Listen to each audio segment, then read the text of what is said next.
Evan? How are we doing? You have your hand raised. We're going to open up in the far back. Coach Jeremy Birmingham, Kings of the North, and the podcast. Coach Jeremy. Chip, first of all, welcome to Columbus. Thank you. How has the move been for you? But as far as the decision that you made in the last couple months, like what went into that thought? I mean, not a lot of guys make the step you made. Yeah. Sometimes I do a lot of things other people don't do, so I don't know if that's right or wrong, but I think it started when we were preparing for our bowl game. Ryan Gunnarsson, who's a great quarterback coach, left to go to Oregon State as the coordinator, so he wasn't there. So I actually coached quarterbacks during the bowl game, and I just started to think, like, I hadn't actually coached a position since 2008. And then I think my wife remarked, she's like, I haven't seen you this happy in a long time. And to me, the best part of football is football. And so you got to do football and not do some of the things that involve with the head coaching deal. And I had a chance after we beat Boise in the bowl game, and as we started recruiting, just to kind of think about what that experience was like. And then I get to make the decision on what my future is going to be. And so what do I want to do? So I started to look into, is there an opportunity? And it would have been the right spot to go somewhere and just coach a position again and be back with that group. Because I think as a head coach, you sit in on position meetings, but then you're always getting pulled out. And there's other things that are involved with being a head coach. And I think it's more of a CEO operation right now. You know, it's the job and the landscape, as we all know, of college football has changed. So I just thought at the time that, you know, there's a story about John Lennon when he was a little kid that had an assignment of what do you want to be when you grow up? And he said, I want to be happy. And then his teacher said, I don't think you understand the assignment. And his mom said, I don't think you understand life. So I just want to be happy. And I'm really happy coaching a position, really happy to be at this place. You know, it would have taken a special place for me to leave UCLA because I love those players and I love that coaching staff. But to be here with Ryan, I had a great relationship. I've known Ryan since he was a little kid. So I think a lot of things just fell into place that way. Coach, third row left, Andy Andrews, 11 Warriors. Just diving into spring ball here, where do you see, obviously, you know, you have a big running game background. Where do you see this offensive line at, and how can you kind of simplify things to maybe help bolster their play during this season? I was impressed just since I've been here in the last couple of weeks with their athleticism, their attention to detail, and their development as players. But to stay on day one that I think that our scheme is going to be this, or this. It's, you know, that's going to be a work in progress as we start to get familiar with what the players' skill sets are and then what we can do. And it's always a combination of what you have up front and then what you have out back. And I know we've got a couple really talented running backs behind them. So, you know, it's something that we're going to look at. But I also know you can't be one-dimensional in football. You need to be able to throw the ball as much as run the ball. You know, it's funny. Some people think I'm an air raid guy. Some people think I'm a wing T guy. Some people think I want to run the ball every down. You know, we're gonna do what's best for Ohio State, and that's kind of what our game plan is right now. Front row right, Austin Ward, the podcast. Chip, when you think about your first evaluations of the quarterbacks and going through these 15 practices, how do you want to structure that? I know that you and Ryan have probably talked about that a good amount. Like, what's the right way to set up a spring position battle? Mm-hmm. How many reps does everybody need? What's sort of your plan, just from a general perspective, I guess? Yeah, you know, we're really detailed in what practice looks like. And how that's going to operate. But I also think you need to let the players go, you know, so I don't think you need to put shackles on them, so to speak, and just keep them constrained. I think you got to let them go and you got to let them operate. And we were rotating, I think, everybody on every 2 snaps today, and that was just what we're going to do on day one. You know, we'll reassess it after we got through it, get a chance to count up all the reps of how many plays each guy got, and did they get more in 7 on than they did in 11 on, you know, and we'll go through that whole thing, and that'll be a constant flow in terms of how we're doing it. But I think the best way people learn is they learn by doing, you know, so they've been great in the meeting rooms. They're sharp when you get them on the board. They're really good when they're watching film, but you got to go out and you got to play the game. And so the more that we can put them in those situations to play the game, the better we'll have an opportunity to evaluate them. Third row right, Tony Girdman, Buckeye Huddle. Chip, I'm just thinking all of these things go back so far with Ryan Day. You mentioned since you've known him since he was a kid. What were your first impressions back then, and then to come full circle to now? Like, how do you feel about that? It's still the same way. He, you know, even since he was playing Little League, he was the ultimate competitor. You know, and he was always trying to find a way to win. He was great at a lot of sports: baseball, basketball, football. You know, I got an opportunity to recruit him. You know, so I coached him when I was at New Hampshire.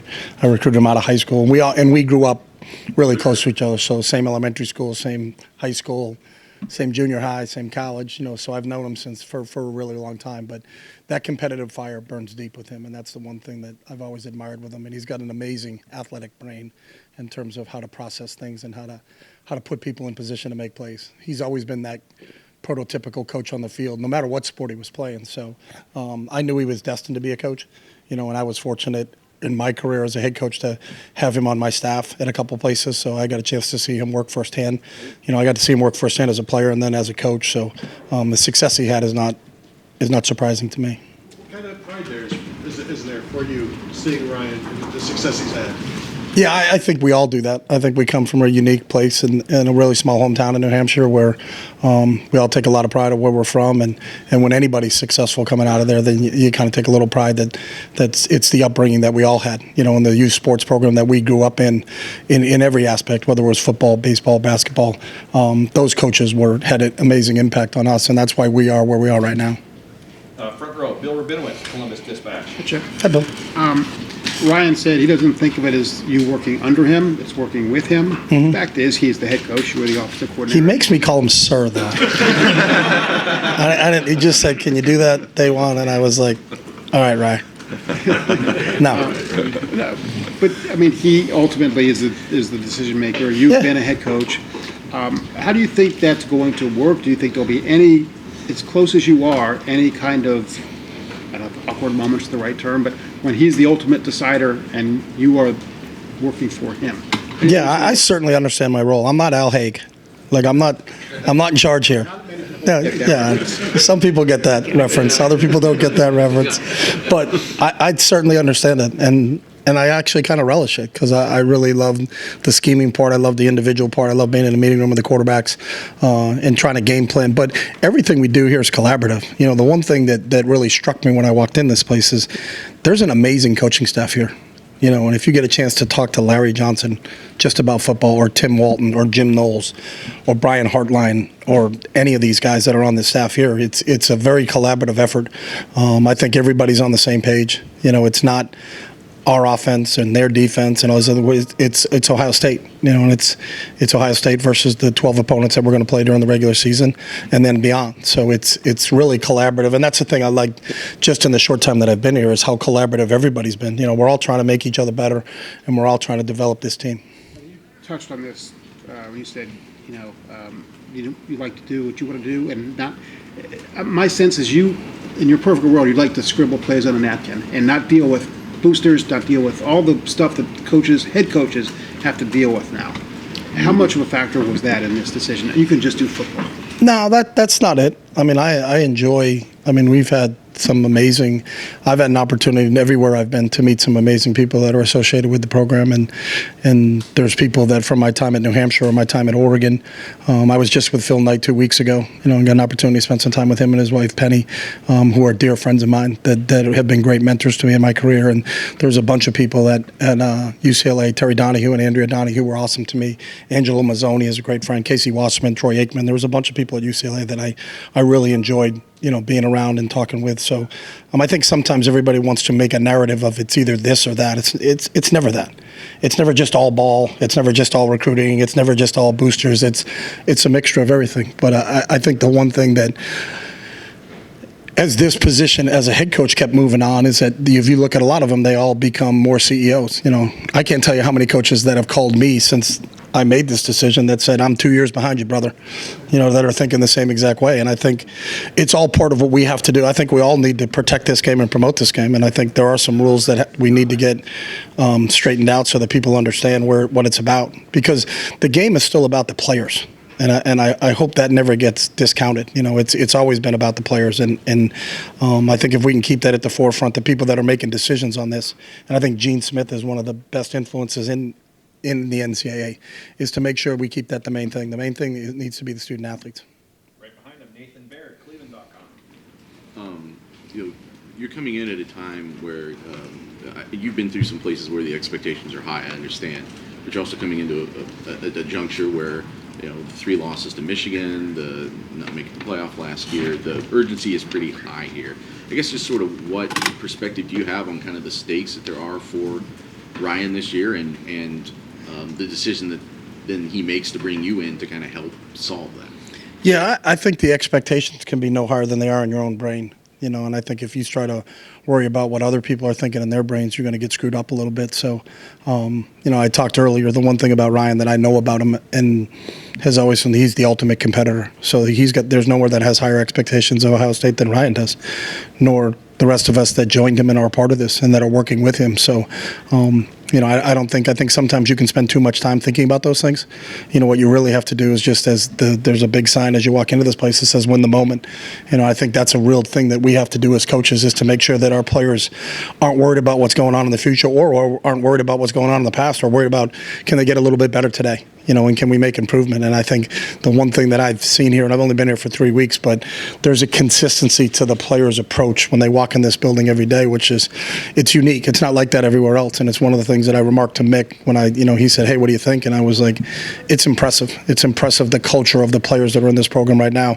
But I think it speaks a lot to the leadership. There's a lot of older players on this team, and they've set the tone for the younger players. And I think the younger players have done a great job of fellowship and getting right in line with that. Handed over play calling to someone before. Mm-hmm. What does it mean to you? I guess he technically did it to Bill when he was here for a couple of weeks, but what does that mean to you to kind of be getting that responsibility from him? And he's calling essentially the offense that you gave him, I guess, in some ways. Yeah, I still think the play calling part will be a collaborative effort. And by that, I mean that if it's a good play, I called it, and if it's a bad play, he called it. Because the great part as an assistant coach is you can point the finger a little bit and just say, hey, I wanted to do this, but he trumped me. So we haven't actually discussed game day yet. We'll see how that operates. But everywhere I've been, it's been a collaborative effort. And all of a sudden, someone that's calling the plays isn't like pulls one out of left field that you hadn't practiced and hadn't been part of your offense and said, hey, let's do this. We're not running the annexation of Puerto Rico. We're not coming up with something special, in the middle of the fourth quarter that we haven't done.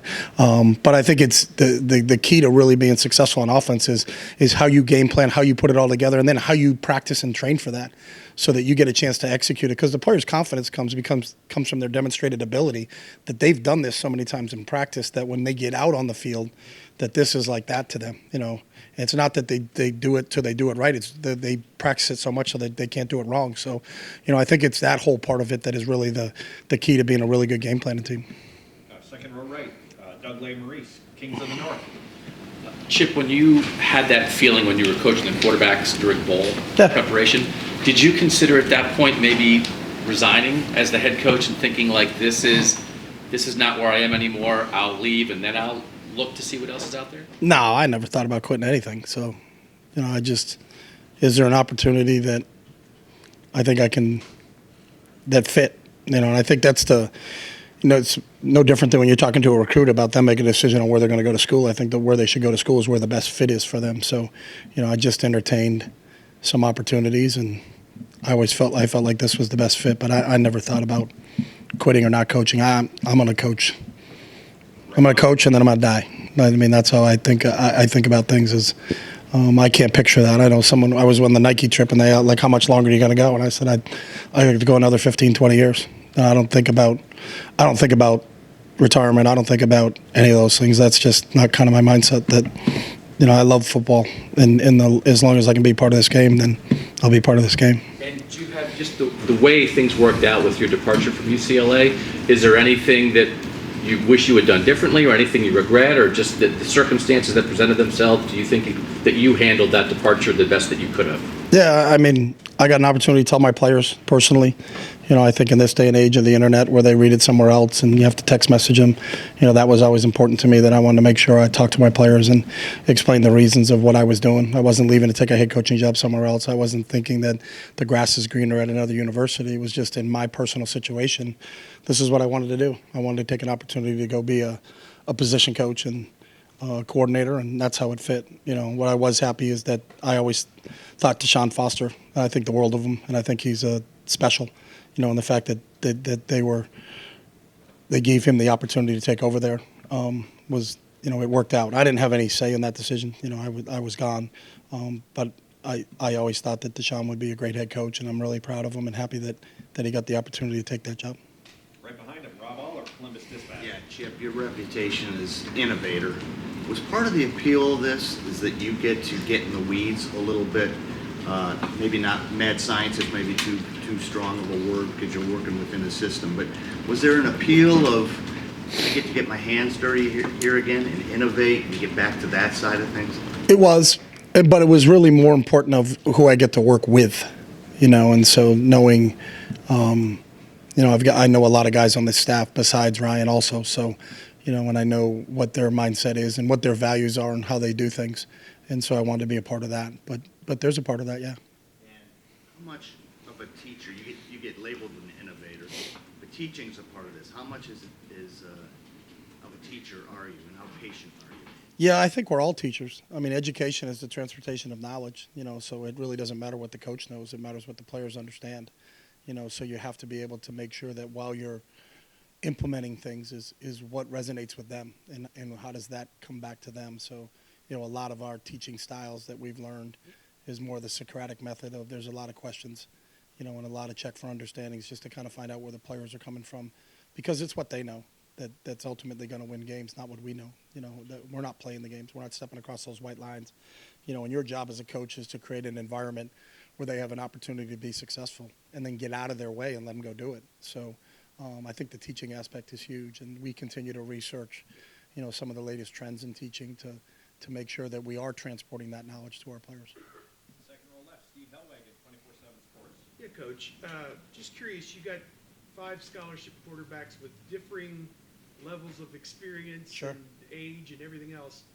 Not to anoint him, but just want to ask specifically about Will Howard. Mm-hmm. Coming in after starting part of 2 years at Kansas State, he just seems to promote this idea that he's a football player, above all else. Just how impressed are you with his makeup, his experience, what he's bringing to the table walking in here right now? Yeah, really impressed. You don't have to talk to Will for more than 5 minutes to kind of know where he's coming from.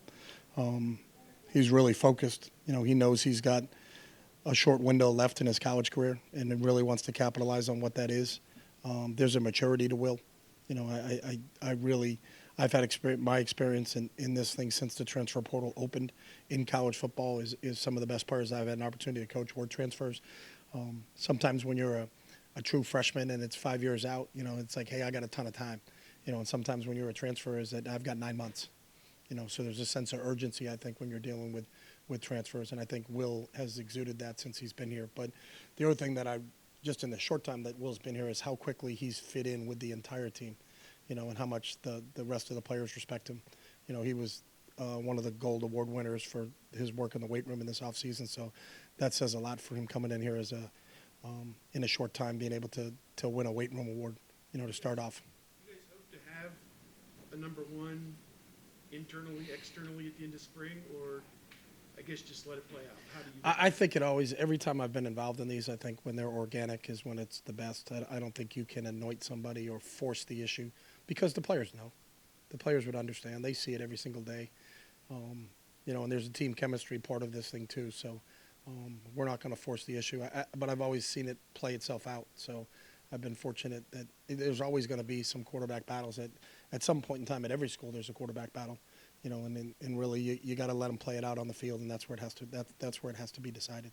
We've got time for just a couple more. Far left, Whitney Harding, WCMH. Hey, Coach, welcome, and we're excited to have you here. Oh, thank you. Kind of to talk about the innovative part. Ryan said that that's something that he's always loved about working with you, and now he wants you to bring that here and how it would fit with Ohio State. Do you have any idea what that's going to look like yet, or is it just way too early? I have no idea. I think part of it is you're trying to put the players in position to make plays. So a lot of that comes from getting to understand the players and what their skill sets are and how we feature what their skill sets are. And the one thing after day one, I can tell you that there's a lot of skill set out there. So that's what gets you excited. That's when you jump out of bed in the morning and you're excited to go to work because of the talent that you get to work with. But the one thing that's the most impressive is the work ethic that goes along with that talent. It's not just empty talent. It's you got some kids who want to. All of them since I've been here want to work. So that's what gets you excited. But I think assessing what the skill set is, that we have available to us on the offensive side of the ball, is vitally important. And then our job is to put those guys in positions to make plays. You've been in places before where there's been lots of pressure. I mean, you've experienced what it's like to coach national championship caliber teams.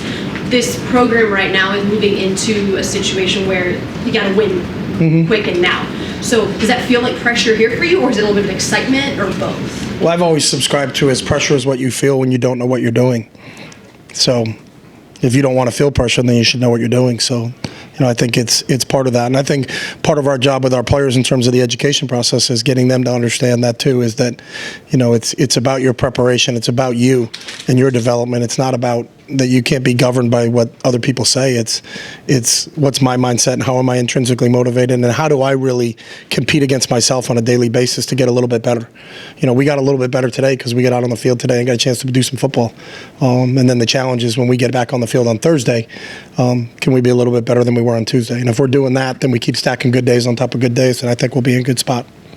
Front row, Dave Biddle, 24/7 Sports. Hi, Chip, and welcome. Thank you. I want to ask about the pros and cons of coaching from the box and coaching from the field. It's interesting. You talked to some offensive coordinators. I remember Tom Herman talking about it. He swore he wanted to coach from the box, saw the game so much better, sterile environment, not all the chaos on the field. Some coaches you talk to, they're like, I want to be on the field so I can look at my guys in the eye. Where are you at as a coordinator? Honestly, and I've thought of this a lot. I thought of it a lot during COVID because we had the empty stands. So I had thought about just walking up into the stands for a little bit because I had a better vantage. I've always believed you can see the game better from up above, but I believe you can feel the game better from the field. So if there was any way we could get a zip wire where you could do both, coach call it from there, then zip down to the field, get a chance to talk to them, because it's a different deal when you're talking to the quarterbacks on a phone, than being able to look in their eye and kind of see where they are with it. And part of it is the feel part of it. I remember when I coached Ryan once, we were playing UConn, and he got hit hard going out of bounds. And he just walked by me, and I was the play caller, and he was like, run the next play. And I just kind of looked at him. I saw the look in his eyes because I don't think he could have thrown it. He was still trying to get his wind back. But you wouldn't know that if you're up in the booth, and you call a pass play from up in the booth, and you're like, how come he can't complete that? Well, he just took a shot going out of bounds. So it's that fine line, and I don't have an answer. I think it's feel on the ground, and it's see from up above. Maybe in this day of technology, they'll figure it out. But we'll see how that operates. And whatever Ryan feels is the best for the team is what we're going to do. So. Front row right, Joey Kaufman, Columbus Dispatch. Your teams at Oregon were obviously known for playing at this fast pace and running a bunch of plays per minute, and maybe not by as fast as UCLA, but still pretty fast. What role do you see tempo in having an offense in this day in college football, and how has it maybe changed? I think the game is always evolving. I think when I left in 2012 to go to the National Football League, Oregon was the only team that was playing really, really fast and had shiny helmets. And when I came back in 2017, everybody had shiny helmets and everybody was playing fast. So I think the game is always going to go up and down, and there's going to be different cycles that it goes through. I think tempo is part of an offense, but I don't think it's an offense in itself. I think it's more of like if you go to dinner, it's a side order.